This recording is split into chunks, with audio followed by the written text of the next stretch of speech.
$15 million. That's how much money Kansas City plans to spend in preparation for the 2026 World Cup. Wow, that's a lot of money. Matt Stewart joins us live in Kansas City with all the details. Matt, good morning. Good morning. Okay, so in order to become a World Cup city, Kansas City officials had to make certain promises to FIFA, which organizes this soccer tournament. And one of those was to spend at least $15 million to prepare the city to host these World Cup games.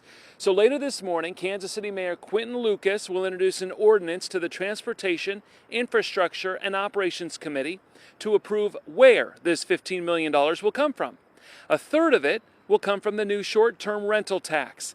The mayor estimates revenues of around $4.6 million over the next 3 years from this tax that voters approved back in April. So now those who rent an Airbnb or stay at a hotel or motel in Kansas City are now paying a 7.5% tax along with an occupancy fee. The mayor wants to use those revenues toward World Cup costs. He also wants the final $10 million needed to come from the Convention and Tourism Fund. That's money the city collects when different groups have their conventions here, along with the money made from hosting various events and concerts. Mayor Lucas believes that when we host World Cup games in 2026, it's going to bring in $35 million in tax revenue. He also believes it will have a total economic impact of around $650 million for Kansas City, as local businesses, hotels, and restaurants will all profit from the tourists who come here from all around the world.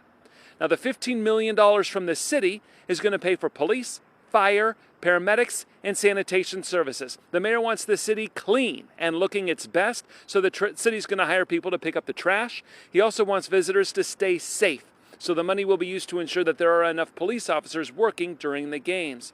So if the committee passes this resolution later today, it will then be voted by the full city council. It should pass, as again, this was one of those contract obligations that the city made, or the promises the city made, in order to host the World Cup games. And by the way, that's on top of the $62 million already promised by Missouri and Kansas lawmakers to fix up Arrowhead and Children's Mercy Stadium and parking. So a lot of money, millions of dollars being invested right now as we prepare for the World Cup in 2026.